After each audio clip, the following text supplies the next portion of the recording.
Oi gente, Lucas de volta com mais um vídeo de astrologia helenística. Na aula de hoje nós vamos falar sobre os ambientes regidos pelo signo de Touro. Essa aula é inspirada no tratado de astrologia helenística que foi traduzido para a língua sânscrita e recebeu o nome de Yavana Jataka, em que Jataka significa astrologia e Yavana significa jônico ou iônico.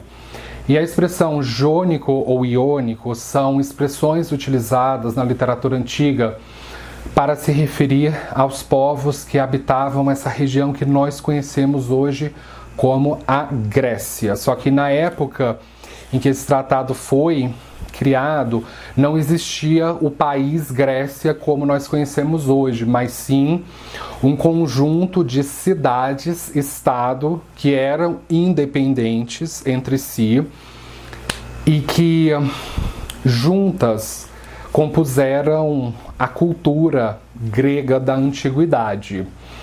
O nome de touro na língua grega é Tauros. Tauros significa um boi. E o aniversário de Touro começa a partir do dia 18 de maio e vai até 17 de junho anualmente. Essa data, expressa aqui na lousa, é baseada na astrologia sideral e mais especificamente na Ayanamsha Centro Galáctico 0 grau de Sagitário, que é a Ayanamsha que nós utilizamos neste canal. Então, de acordo com o zodíaco sideral, o Sol ingressa na constelação no dia 18 de maio e se retira dessa constelação no dia 17 de junho. E ele faz esse ciclo anualmente. Então, para falar de um jeito mais simples, para você ser considerado como sendo alguém de Sol em Touro, ou para você ser considerado um taurino ou uma taurina, pela astrologia sideral, você necessariamente precisa ter nascido entre 18 de maio a 17 de junho. Se você não nasceu nessa janela de tempo, você não tem o Sol em Touro pela astrologia sideral. Você não é taurino ou taurina pela astrologia sideral. Você, para ser taurino pela astrologia sideral, você precisa ter nascido nessa janela de tempo, 18 de maio a 17 de junho. Se você não nasceu aqui nessa janela de tempo, você não é taurino pela astrologia sideral. Mas por que eu estou focando muito no Sol? É porque na astrologia ocidental se dá muita importância para o Sol e para o signo solar, a ponto de que as pessoas se apresentam pelo seu signo solar. Então, quando uma pessoa fala sou taurino, aqui no Ocidente já está subentendido que ela está querendo dizer que tem o Sol em Touro. Só que na astrologia helenística antiga, não se utiliza apenas o Sol. Se utilizam, na verdade, 7 planetas em que o Sol está incluído, embora o Sol não seja um planeta, ele na verdade é uma estrela fixa. Então esses 7 planetas são os 2 luminares e as 5 estrelas vagantes.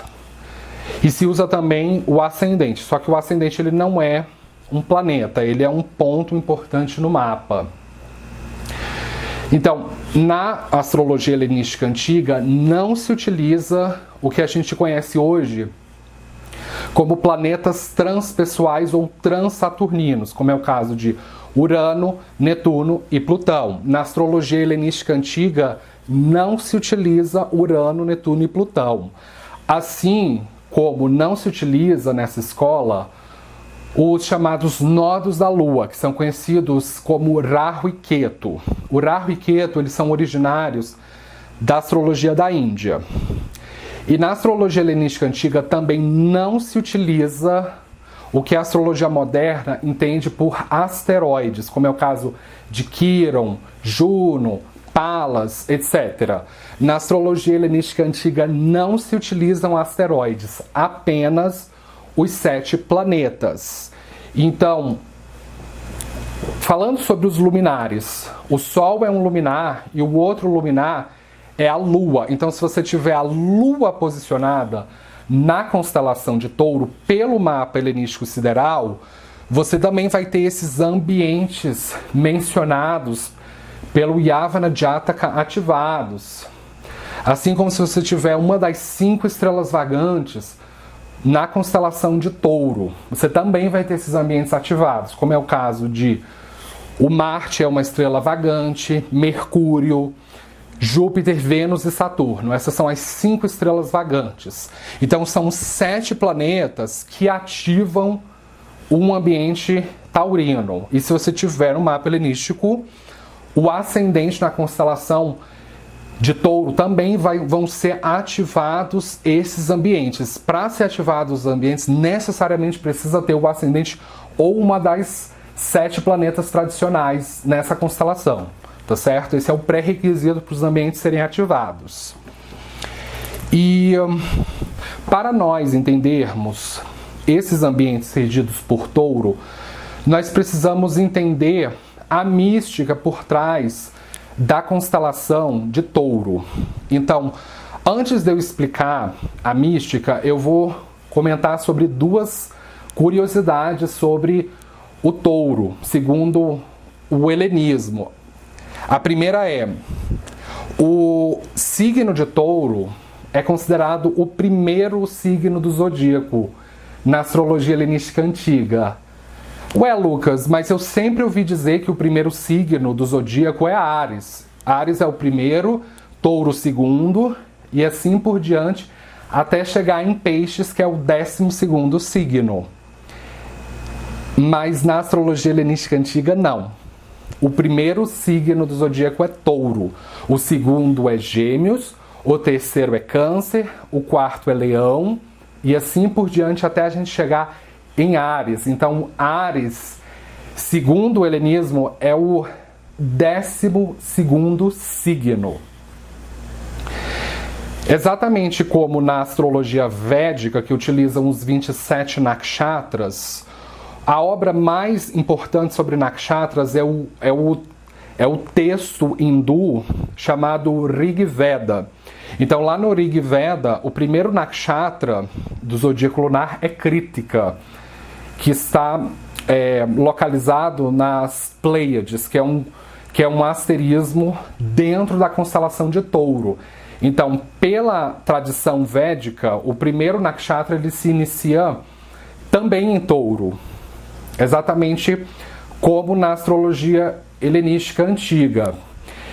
E a outra curiosidade é que a constelação de Touro, ela tem uma forte associação com a constelação vizinha a Touro, que é Gêmeos. Então, se vocês assistirem ao meu vídeo sobre os ambientes de Gêmeos, lá eu comento que a mística por trás da constelação de Gêmeos está fundamentada nessa cidade-estado chamada Troia.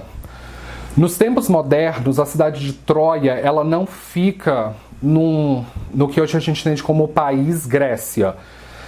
A cidade-estado de Troia ficava situada na Anatólia, que hoje a gente conhece como a Turquia.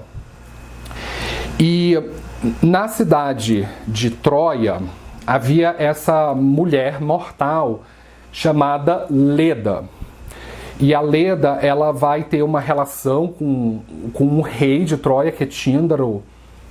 E ela vai ter uma outra relação com o deus supremo do Olimpo, que é o Zeus. E dessa relação entre Leda e Zeus, a Leda vai ficar grávida de 2 crianças, que é o Pólux, que é o gêmeo imortal da constelação de Gêmeos.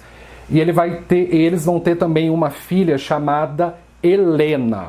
E a Helena vai ser uma das principais contribuições para que a guerra de Troia tenha acontecido, o rapto de Helena.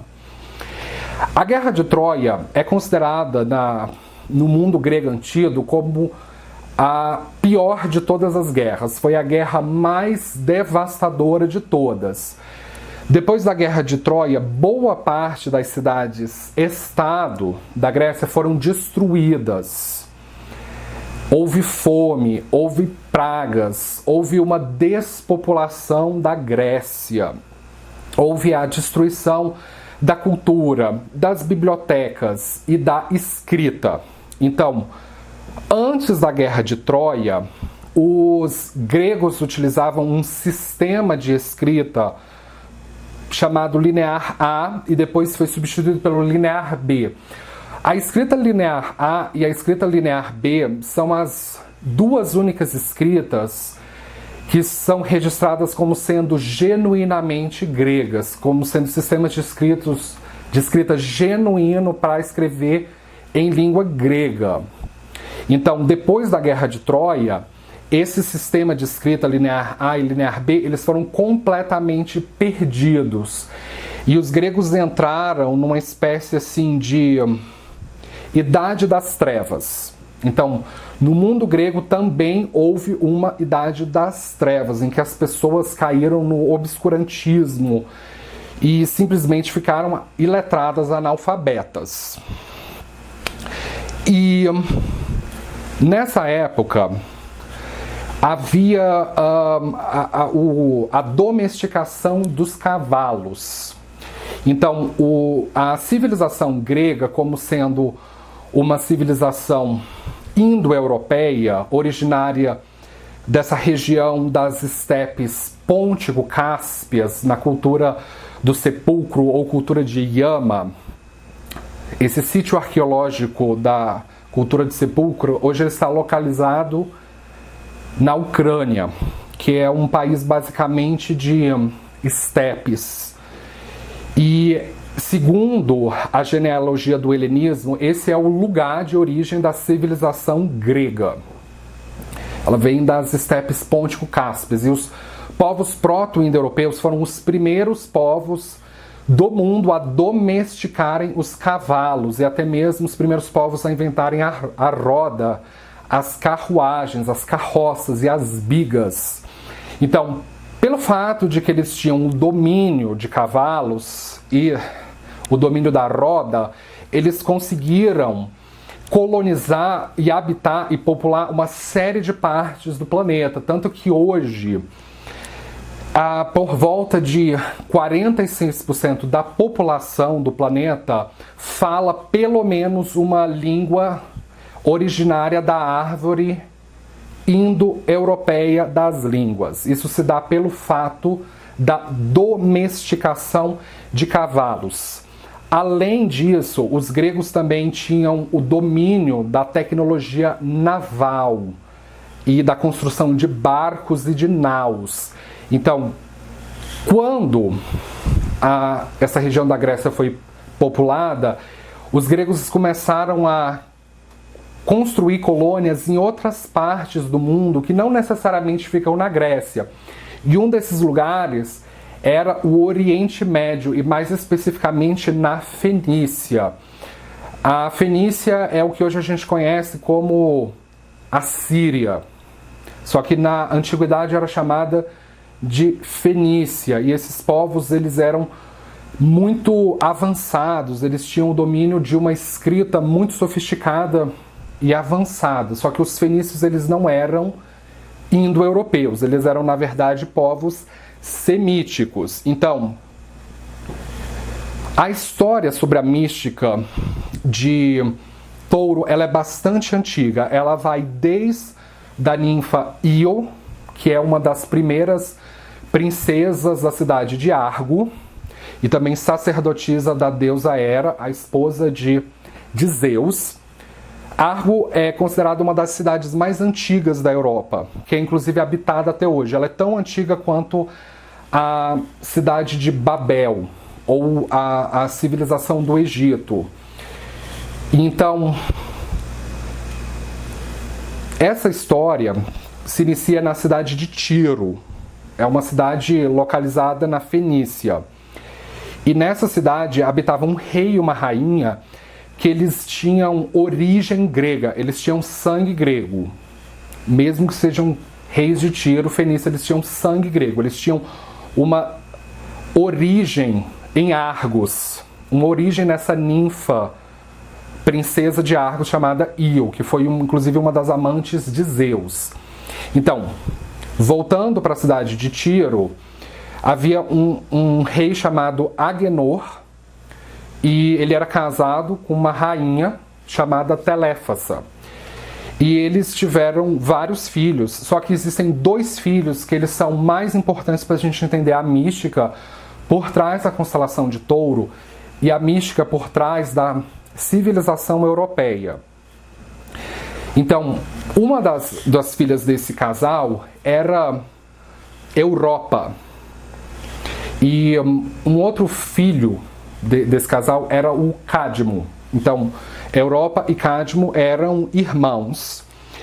E lembra que eu comentei que os gregos, até mesmo os deuses olímpicos, eles tinham o domínio das naus e dos barcos? Então, os cretenses se reúnem junto com Zeus, o deus supremo do Olimpo, que é, inclusive, segundo o helenismo, de origem cretense, nessa região que fica na ilha de Creta, no mar Mediterrâneo. Então eles vão se aventurar numa expedição e eles aportam na cidade na Fenícia, na cidade de Tiro. E lá eles conhecem essa linda filha de monarcas chamada Europa. E quando o Zeus avista a Europa pela primeira vez, ele fica perdidamente apaixonado. E o Zeus ele já era casado com Hera, e a Hera é famosa no helenismo pelo seu ciúme incontrolável. Então, para que a Europa não fosse mais uma vítima do ciúme incontrolável de Hera, o Zeus vai usar um truque para conseguir conquistar o coração de Europa. Ele vai se disfarçar de um touro branco e vai se apresentar para a Europa numa determinada situação. A Europa tinha o costume de ir até as Campinas para colher flores. Então, é nas Campinas que o Zeus disfarçado de um touro branco se apresenta. E a Europa fica fascinada por esse touro, porque além de grande, ele era bem dócil, bem mansinho, e era branco, ele tinha uma pelagem bastante macia. Então a Europa monta na corcova do touro, e quando a Europa faz isso, o touro, o disfarce de Zeus, sai correndo adoidadamente da cidade de Tiro, indo até a costa, o mar Mediterrâneo, e lá o touro entra no mar, ainda com a Europa na corcova, e sai nadando da Fenícia até chegar na cidade na ilha de Creta. Logicamente que isso é o que o mito diz, mas o que na verdade aconteceu foi um rapto. Os cretenses, junto com Zeus, eles orquestram uma conspiração para raptar a Europa, porque ela era muito bonita. E eles levam ela numa nau da Fenícia até Creta. Exatamente isso o que vai acontecer. E quando a Europa chega em Creta, o Zeus ele vai fazer uma seguinte proposta. O signo de Touro é regido pelo planeta Vênus, que na astrologia helenística é chamada de Afrodite. E a Afrodite no helenismo é casada com Hefesto, que é o deus do artesanato. Ele era um artesão. E o Zeus vai chegar até Hefesto e pedir para ele que fabrique as joias mais bonitas que Hefesto poderia fabricar. E essas joias vão ser utilizadas no casamento entre Zeus e Europa. Então a Europa, depois que chega em Creta, ela vai se tornar a rainha de Creta. E desse casamento, Zeus e Europa vão ter alguns filhos, sendo o mais importante Minos, que tem relação com a história do Minotauro, esse monstro que é metade homem e metade boi, que é colocado num labirinto e que devorava humanos, que se alimentava de carne humana. Então, esse rapto ele foi bem sucedido, só que não para a perspectiva da família da Europa, porque o pai da Europa, o Agenor, ele vai pedir para o irmão da Europa, o Cadmo, para ir até a Grécia para saber do paradeiro da irmã. Então ele vai até a Grécia e quando ele chega lá, ele tem contato com o oráculo de Delfos. E o oráculo de Delfos vai esclarecer para o Cadmo que não foi exatamente um rapto, mas que a Europa estava apaixonada por Zeus. E que isso era, na verdade, um casamento entre o mundo ocidental e o mundo oriental, levando em consideração que a cidade de nascimento da Europa era em Tiro, que fica no Oriente Médio. Ao invés disso, o oráculo aconselha o Cadmo a fundar uma cidade-estado na Grécia. Essa cidade vai ser chamada posteriormente de Tebas, mas originalmente é chamada de Cadmeia, em homenagem a Cadmo. E Cadmo vai ter o mérito de ser o primeiro guerreiro, considerando que o Cadmo é descendente da ninfa Io, que vai ser a ninfa Io, que vai ser a progenitora de uma série de guerreiros e de heróis do helenismo, como, além de Cadmo, Héracles ou Hércules, Perseus, outros heróis famosos. Só que, no sentido helenístico, o herói é o pertencente à casta militar, que é conhecida em sânscrito como a casta Kshatriya. Então, é a casta guerreira. Então, ele vai ser o fundador da cidade de Tebas. E ele vai iniciar uma monarquia lá, levando em consideração que reis e rainhas pertencem à casta Kshatriya, a casta militar, assim como os militares, no sentido estrito da palavra. E o Cadmo vai ser o homem que vai trazer a escrita para a Europa, sobretudo para a Grécia. Lembra que eu comentei lá atrás que após a Guerra de Troia, os gregos deixam a escrita linear A e linear B e ficam iletrados e ficam analfabetos? Então, o Cadmo vai ser o primeiro herói que vai realfabetizar a Grécia. Levando em conta que ele também, assim como a Europa, nasceu na cidade de Tiro, na Fenícia, no Oriente Médio, ele era, além de um guerreiro, ele era um homem muito letrado, muito erudito. Então ele vai trazer o alfabeto fenício, que tem origem semítica, e vai fazer algumas adaptações e vai criar o alfabeto grego que a gente conhece hoje. Então, depois de Cadmo é que os gregos vão passar a escrever a língua grega utilizando o alfabeto fenício com uma nova adaptação. Sobre a Guerra de Troia, a cidade-estado de Troia também foi bastante destruída e, segundo o helenismo, havia o troiano mais eminente de todos, que era o Enéas. Então o Enéas vai sair de Troia e vai migrar para a Península Itálica e vai chegar nessa região que a gente conhece hoje como Roma, só que na época não existia Roma. Ela era habitada por um rei chamado Latino e a sua corte.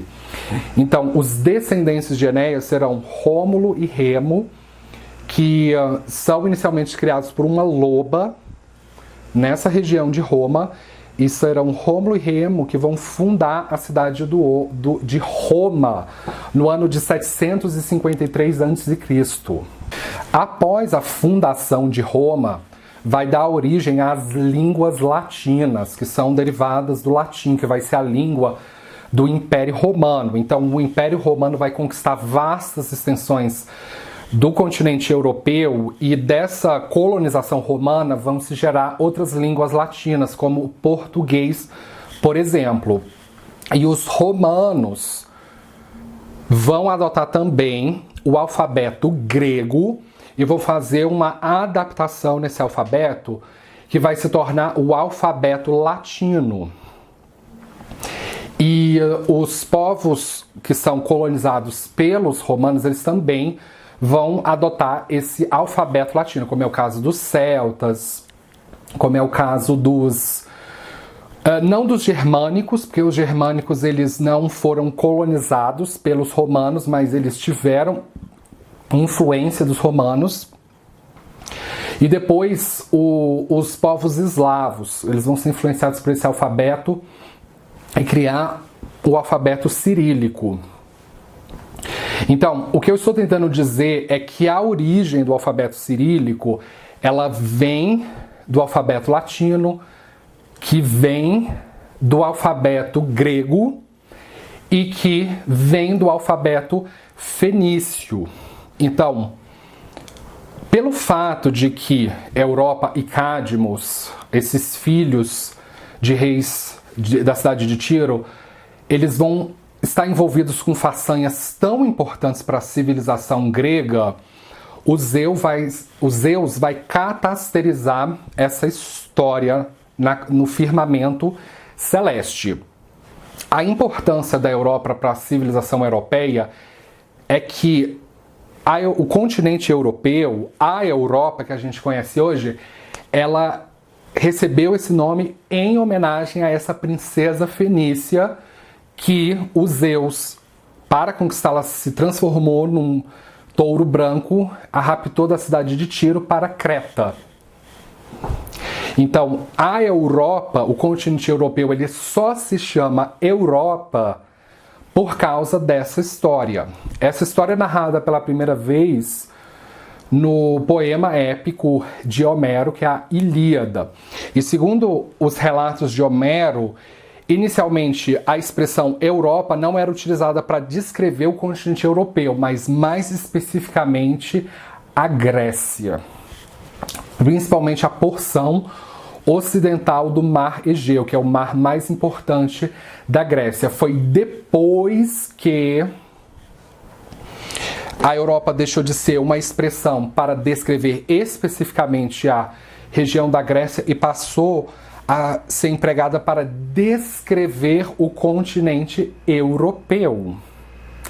Então, o Zeus ficou tão maravilhado com a Europa que ele decidiu imortalizar o boi branco que ele usou como disfarce para conquistar a princesa na constelação que a gente hoje conhece como a constelação de Touro.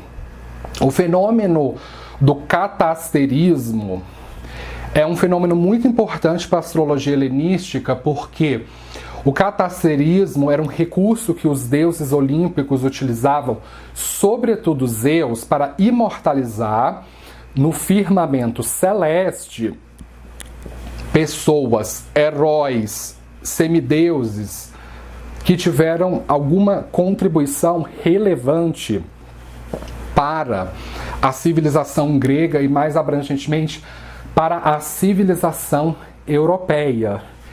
E a história não para por aí. Você sabia que a inspiração o que a gente conhece hoje como a União Europeia ter lançado uma moeda única, que é o euro, na década de 2000, em que inclusive é a moeda hoje da maioria dos países que fazem parte da União Europeia, mas nem todos os países membros da União Europeia usam o euro, como é o caso da República Tcheca, mas a maioria usam. Então, você sabia que em algumas edições da moeda euro, você pode encontrar na marca d'água a imagem da Europa nas notas de euro. A mesma Europa que roubou o coração de Zeus. Então a inspiração para a moeda euro vem dessa história. E o touro é conhecido como um signo que rege finanças. Ele é um signo do elemento terra, que tem relação com as finanças. E, sobretudo nos Estados Unidos, você sabia que a maioria dos bancos nos Estados Unidos eles têm um cofre, que é o principal cofre que abastece todos os caixas de um banco. E esse cofre é chamado de vaca. Então, no sentido helenístico, assim como no sentido antigo, o boi ou a vaca ele era sinônimo da origem das coisas. da fundamentação das coisas. Então é por isso que, de acordo com a astrologia helenística, Touro é o primeiro signo do zodíaco, porque ele representa a fundação da Grécia, ele representa a fundação da civilização europeia. Então é por isso que os gregos começavam o zodíaco a partir de Touro e concluíam o zodíaco com Áries. Então, se a pessoa não sabe disso e ela inicia o zodíaco com Áries, ela perde a cronologia dos fatos, o que nos leva agora a comentar sobre quais são os ambientes regidos por Touro segundo Yavana Jataka. Touro rege aldeias e vilas. Se vocês assistirem ao meu vídeo sobre Gêmeos, o vizinho de Touro, lá o Yavana Jataka diz que Gêmeos rege cidades. E no signo de Libra, o Yavana Jataka diz que Libra rege cidades planas. Mas aqui o Yavana Jataka não fala de cidades. Não, ele fala de aldeias e vilas. E qual é a diferença entre cidades, aldeias e vilas? Na língua inglesa existe uma expressão chamada hamlet.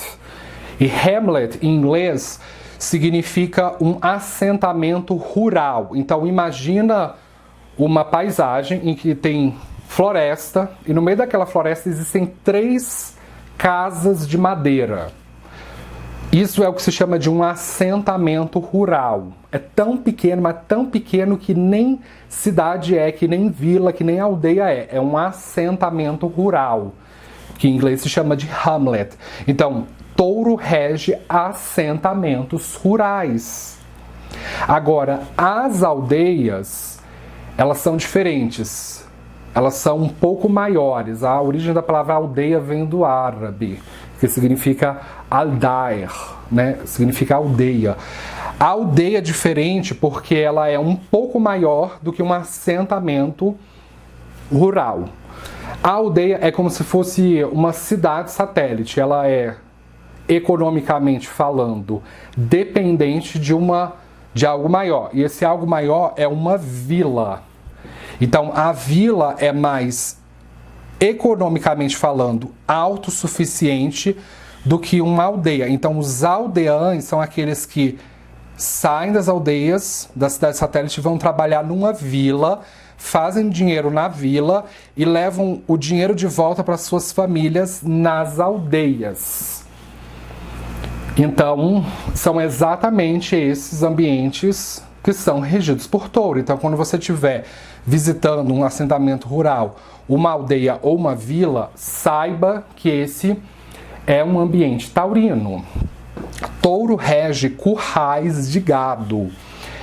E o termo gado aqui é um termo bastante abrangente que serve para se referir aos animais que ajudam na agricultura e na pecuária a enriquecer o ser humano, e o ser humano trata esses animais bem para que eles também sejam felizes. Então, quando se fala em gado, pode ser o gado bovino, mas existem outros tipos de gado, como o gado ovino, que é o gado de ovelhas, o gado caprino, que é o das cabras, o gado rangífero, que é o relacionado às renas, os veados, o gado de bico, que é o gado de pássaros domésticos.